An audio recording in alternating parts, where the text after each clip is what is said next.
આજે વાત કરવી છે બે સગા ભાઈઓની, જે એક ગુરુ પાસે નિત્ય શિક્ષા લેવા તેમના આશ્રમમાં જતા અને ત્યાં રહીને જીવનના સારા પાઠ પણ ભણતા. એક દિવસ ગુરુએ તે બંને શિષ્યોને કહ્યું કે કાલે સવારે તમે બંને જણ એક એક ઈંટ લઈને મારી પાસે આવજો. બીજા દિવસે બંને ભાઈઓ ઈંટ લઈને આવ્યા. ગુરુએ કહ્યું કે હવે દરરોજ આવીને એ ઈંટ પર બીજી ઈંટ મૂકવી. દિવસો વીતતા રહ્યા. મોટો ભાઈ દરરોજ નિયમિત આવતો અને એક ઈંટ પર બીજી ઈંટ ગોઠવી જતો અને ગુરુની આજ્ઞા મુજબ કામ કરતો રહ્યો. નાનો ભાઈ થોડા દિવસ પછી કંટાળી ગયો.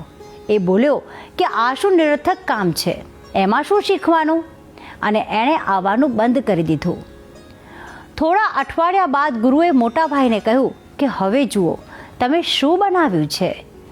તેણે જોયું તો એ ઈંટો મળીને એક સુંદર નાનકડી દિવાલ બની ગઈ હતી. ગુરુ બોલ્યા, બેટા, આ દિવાલ તારા નિયમ, ધીરજ અને શ્રદ્ધાનું ફળ છે. આ વાત એ શીખ આપે છે કે જીવનમાં પણ દરરોજ થોડી થોડી મહેનત કરીએ તો એક દિવસ મજબૂત ઇમારત તૈયાર થાય છે. અને હવે આ વાત એક સુવિચાર દ્વારા પણ સમજી લઈએ.